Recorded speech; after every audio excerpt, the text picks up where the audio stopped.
So మరి ఈరోజు tank bund మీద ఓపెన్ అవుతున్నటువంటి ఎప్పటి నుంచో గౌండ్ల సోదరులందరూ ఎదురు చూస్తున్నటువంటి నీరా కేఫ్ ఈరోజు మరికొద్ది క్షణాల్లో ఓపెనింగ్ అవబోతుంది కేటీఆర్ చేతుల మీదుగా. మరి ఎప్పటి నుంచో గౌండ్లకు ఇచ్చినటువంటి హామీ విరసనల శ్రీనివాస్ గౌడ్ గారు ప్రత్యేకంగా శ్రద్ధ చూపెట్టి ఈరోజు ఓపెనింగ్ అవుతున్న సందర్భంలో గౌండ్ల సోదరులు గౌండ్ల సంఘాలు అందరూ కూడా రావడం జరిగింది, కార్పొరేటర్లు కూడా రావడం జరిగింది. సతీష్ గౌడ్ గారు ప్రస్తుతం మనతోటున్నారు.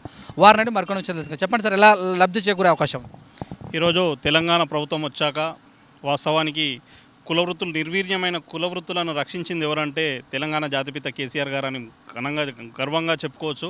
ఎందుకంటే సమైక్య రాష్ట్రంలో కులవృత్తులను నాశనం చేయడంతో పాటు గౌడ సంఘానికి చెందిన గౌడ కులస్తుల యొక్క అసోసియేషన్లను కూడా కళ్ళు కంపౌండ్లను కూడా బంద్ చేయడం జరిగింది.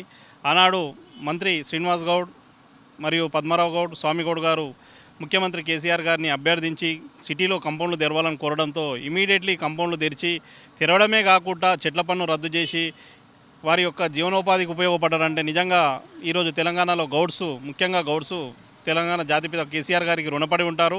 అందులోనే భాగంగా అప్గ్రేడ్ అవుతూ తెలంగాణ ప్రజలకు ఆరోగ్యప్రదాయనిగా నిలుస్తూ ఆరోగ్యంతో పాటు గౌడ్స్కు యొక్క ఉపాధి కూడా కల్పించాలన్న ఉద్దేశంతో ఆరోగ్య ప్రధాని నీరా కేఫ్ అని ఒక మోడర్న్గా కార్పొరేట్ రేంజ్ హోటల్లో రేంజ్లో ఈరోజు ఓపెన్ చేయడం నిజంగా మంత్రి శ్రీనివాస్ గౌడ్ ఆధ్వర్యంలో చేయడం నిజంగా గర్వంగా ఫీల్ అవుతున్నాం.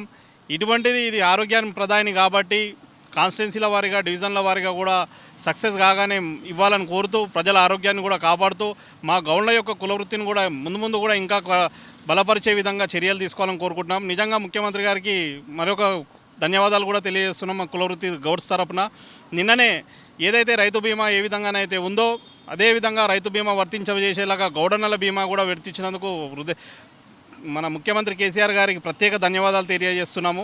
ఎందుకంటే ఇంతకుముందు ఎక్సైజ్ శాఖల చుట్టూ ఆ శాఖల చుట్టూ చనిపోయినాక బీమా రావాలంటే చాలా కష్టమయ్యేది. ఇప్పుడు చనిపోయిన 10-15 రోజుల్లోనే రావడం అనేది నిజంగా అదృష్టంగా భావిస్తున్నాం.